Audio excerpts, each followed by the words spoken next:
Hey folks, and welcome back. Obviously, things have been kind of a bit wild lately, so let's just start off. If you've watched my stream VODs or my streams, you will see this new mic. Also, if you watched the thing I put up on Friday, that also has my new mic in it. So hopefully this sounds better. I don't know if the increase in quality will actually be audible to you folks. This is a proper condenser mic rather than a USB mic.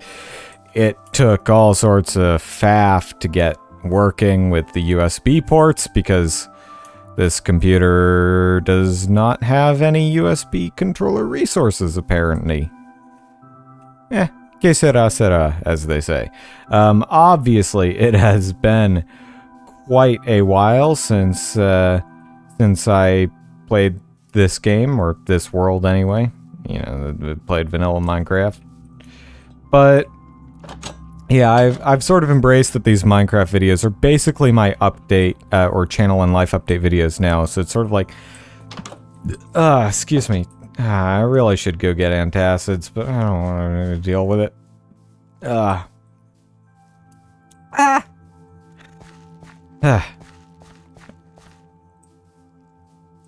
Anyway, I guess in a sense it's sort of like almost a vlog of sorts, except I'm, you know, playing a game while I talk.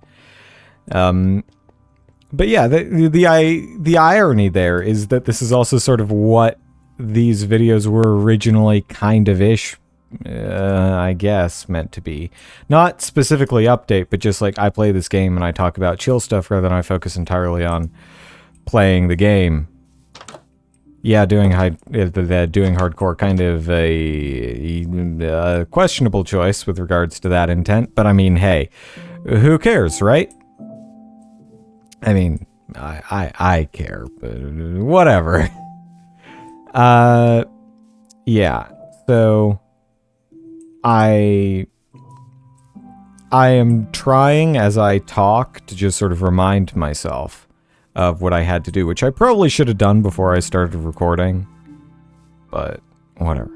Anyway, going back and looking at my old videos for, you know, what you saw on, or what I uploaded on Friday, which is now my channel trailer. That is... So, going through and watching my old videos for that made me really decide to fully dedicate myself to an actual proper, like,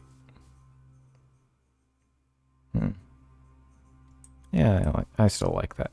An actual proper backlog. So I am recording this a week before it's going to go up. And in theory, I'll start, you know, actually having and working from a backlog rather than just recording and uploading stuff literally the night before it's scheduled to go up.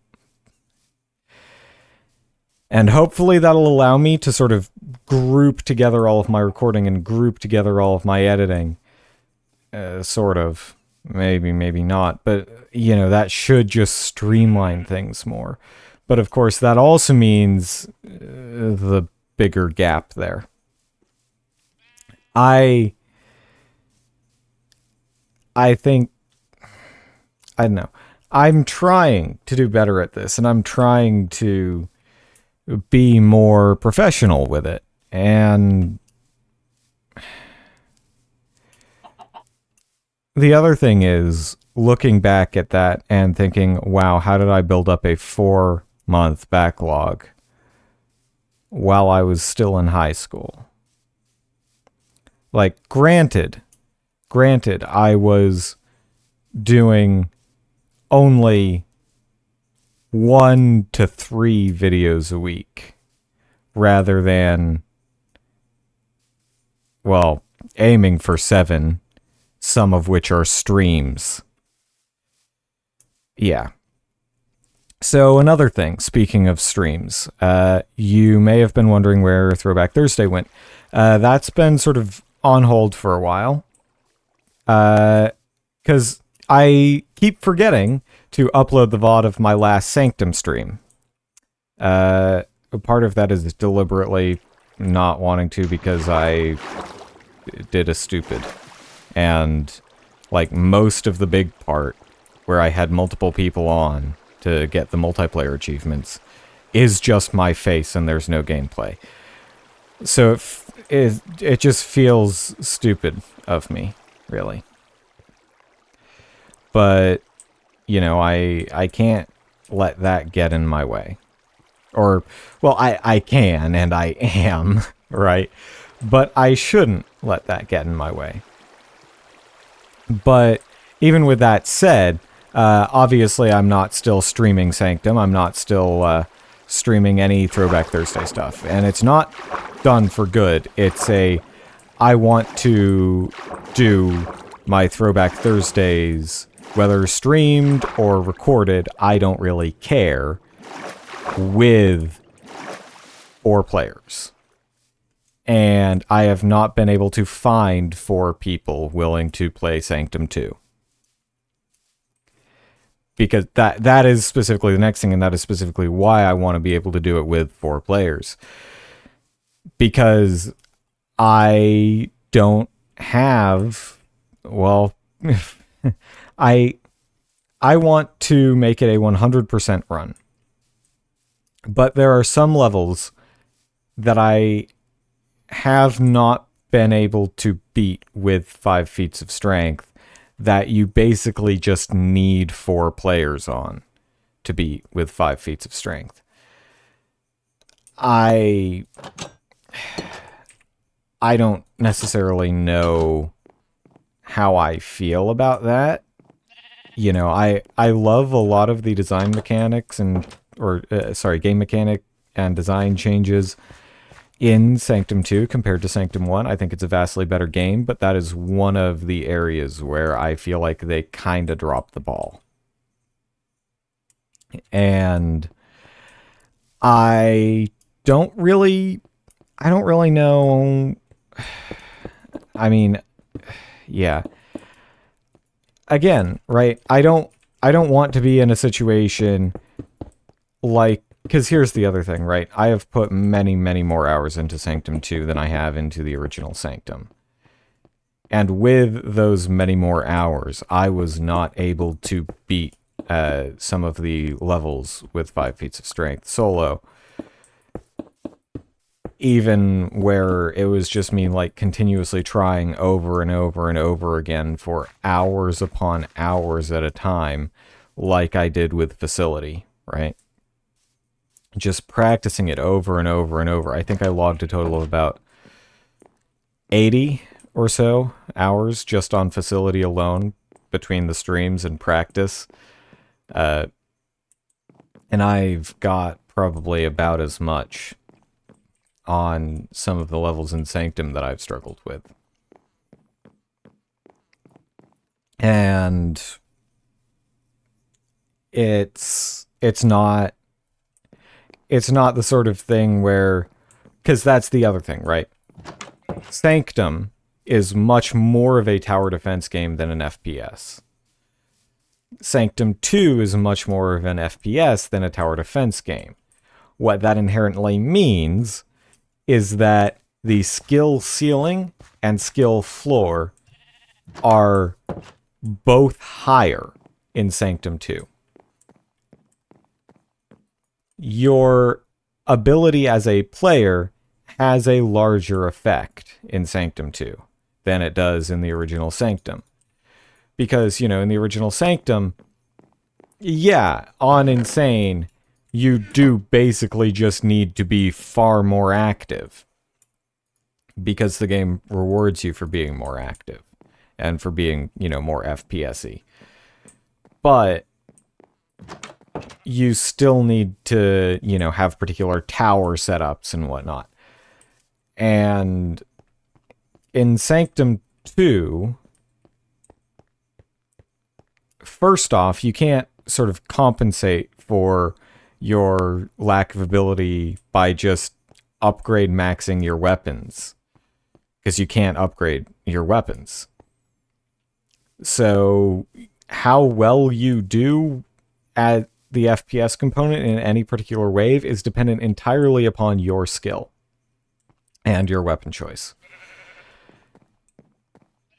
And what that means essentially is if you are not so good at that part, you just get completely destroyed, because that is the focus of the game, and there is no mechanism there.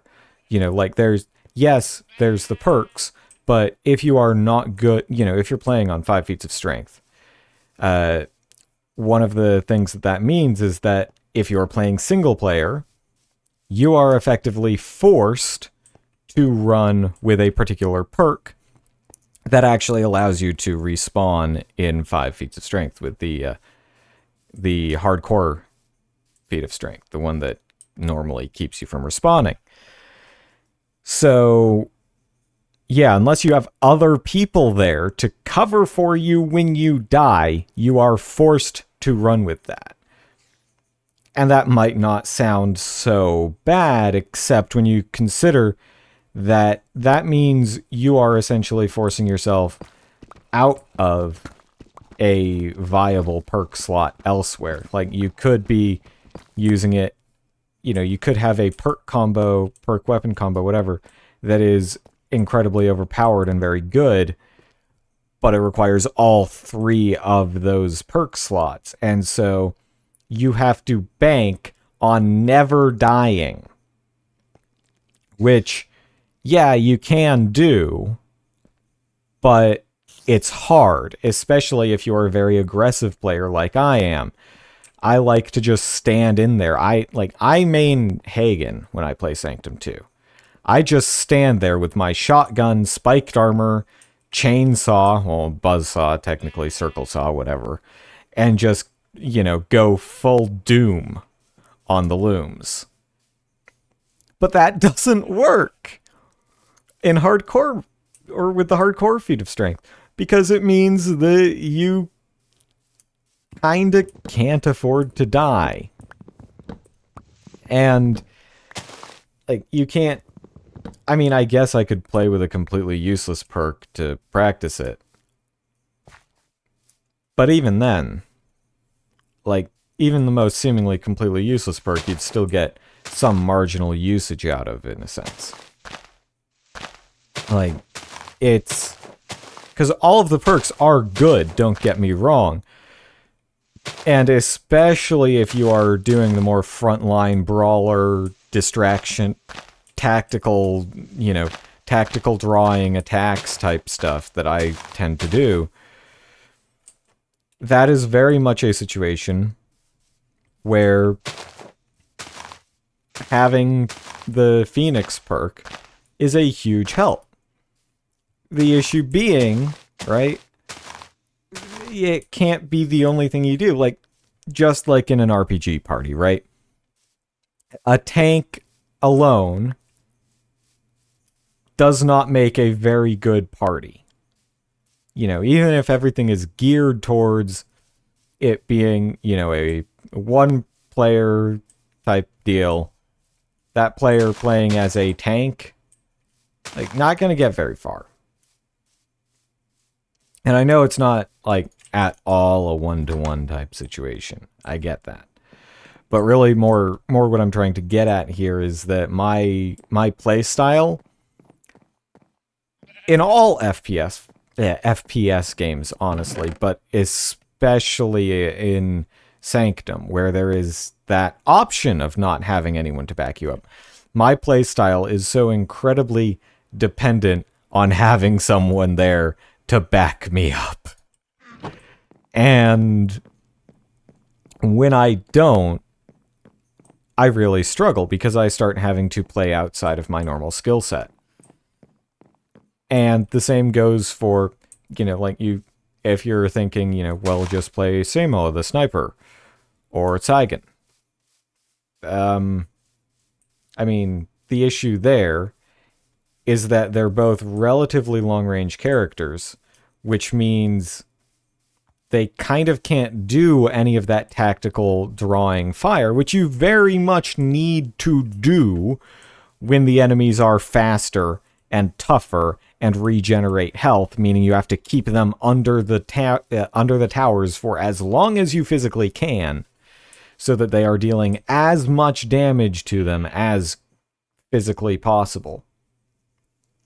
It is so important to like get that concentrated fire on that one enemy and get it dead, and then do the next one, and then do the next one, and then do the next one. You can't really afford, like, crowd control works, yes, but when you think about it just from the sheer mathematics of it, making a crowd control attack on 20 enemies that are all passively regenerating health constantly is less net damage than a single attack that does 3/4 of the total, like, initial damage just on one target.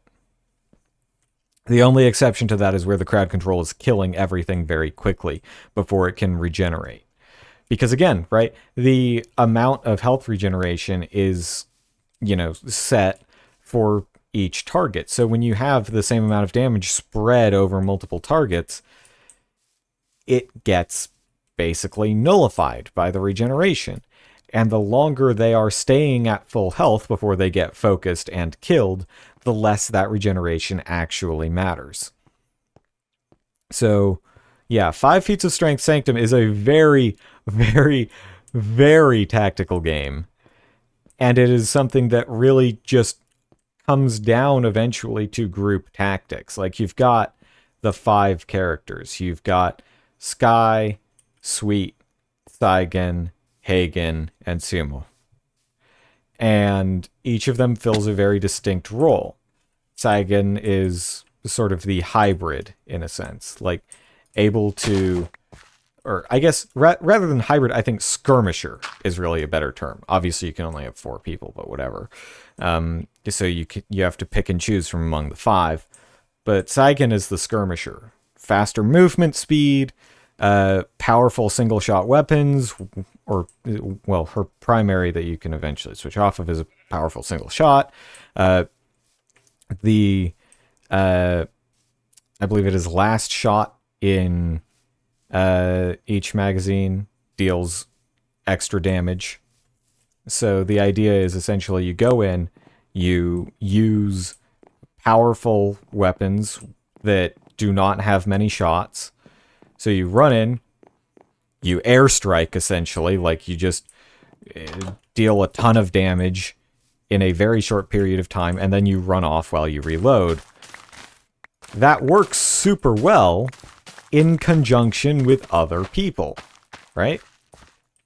Like, there's not much good to being a sort of skirmisher when you don't have anyone but the skirmisher.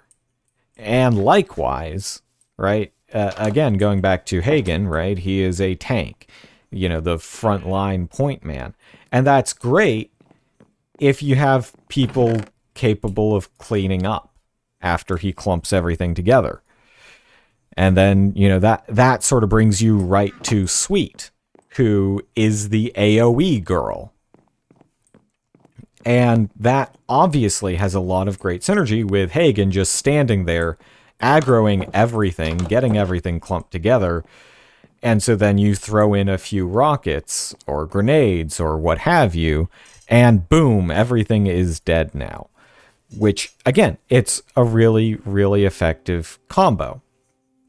But it relies on both people, right? Hagen is not very good without other people to to sweep up after him. Likewise, Sweet is not very capable without some way of getting everything together in one small group. And that can be, slows and whatnot. It can be directly running in there herself. But Hagen is the one who has more health and who does more damage at closer ranges just inherently. So, of course, it makes more sense to, have that sort of synergy between the two. And then you get to Sumo, who, again, he's the sniper. If someone is standing still, for instance, hitting Hagen, or being slowed, or just running at him, well, great. Easy weak spot hit. It's probably dead, or at least near dead. But the thing with that being, sniper weapons rely on precision. When you're playing as a class built around being a sniper, you are not very good at doing imprecise things. So if you play as Sumo, yeah, he's really good with the precision stuff. But you have to sacrifice your ability to fulfill that sniper role in order to actually, fight off the weaker enemies that tend to come in massive swarms and therefore sneak under the towers a little bit. Again, something that is not great. And that also, of course, brings us to, to the last on the list, to Sky, who, in theory, is a sort of all-rounder, but in practice is essentially a soaker and weakling killer. More damage with each consecutive shot that hits means, well, go for the soakers because you will be doing double ramp against them, right? And soakers, of course, are something that everyone else struggles with. That's what they're for, but Sky can just clean them right up. Likewise, weak enemies are something that really only Sweet and Sky can deal with easily. I mean, sure, Saigon can sort of, and anyone can depending on the secondaries they equip if they don't care about being able to fill a role well. And that's the other thing about Sanctum 2, right? I'm talking about how, each of the playable characters has this class role that they fill. They don't have to. You can equip any 2 weapons once you, get to the point where you unlock the slot that's occupied by the primary. You can use any 2 weapons. It's just about how well they synergize with the innate abilities of the character. So, Sky has the extra damage on consecutive hits and the ability to double jump. So, good mobility and the ability to essentially... I forgot I put stone on the cooker. Whoops. So Sky is very much, mobility focused in the sense of the double jump, and also on the on using a rapid fire weapon. If you use a slow, small capacity weapon with Sky, you are doing it wrong. Because those weapons are better served on other characters. And if you are so attached to that double jump you can't imagine giving it up, then you just pick the double jump perk on one of those other characters. That's it. It's that simple. And obviously, that is problematic. Specifically when you're doing single player. Because it means that you're basically having to choose, in a sense, between actually fulfilling a role that the character you're playing was designed to fill versus being able to actually complete the game and be a generalist, essentially. Which, again, it makes sense. Since it's, intended to be primarily a multiplayer game. But yeah, that is why no Throwback Thursday lately. Because I cannot find enough people to play Sanctum 2 with me. And, if you are a fan of the game or somehow magically, miraculously a fan of my content, if any of you exist out there, Actually, no, there is Nino, but I don't know about him. I mean, I don't know if he's gonna see this or not. They, I guess it would be, because I don't know their gender. But, yeah. When it comes down to it, Sanctum 2 is a game that works a lot better with 4 people than it does with 1. And as a result, when I'm undertaking that sort of ultimate challenge, I want to be doing it in the way that it's actually designed for. Especially since there are some achievements, like the achievement for beating the end with all feats of strength. I might be misremembering, but I'm pretty sure it's only if you beat it with 5 feats of strength and 4 players. I don't think there's one just for beating it with 5 feats of strength. Which, yeah. Anyway, this turned from a general update into just a rant about Sanctum 2, really. But, yeah, if you are interested in being one of the 4 people one of the 3 other people I want to rope into playing one of my favorite games, then please just leave a comment or send me a DM on Twitter. I basically never check it because it's a hell site. Or, I mean, I don't really want to put my Discord out there to everyone, but yeah, I'll have sorted out some sort of contact stuff. So if you are interested, either leave a comment or send me a DM in some form using the contact info stuff that I'm going to have up on my channel by the time this goes live. Man. Anyway, yes. Thank you all very much for watching. And my mic is now in the way, so I can't really do the salute from the right side. So, thank you all very much for watching, and I will see you next time.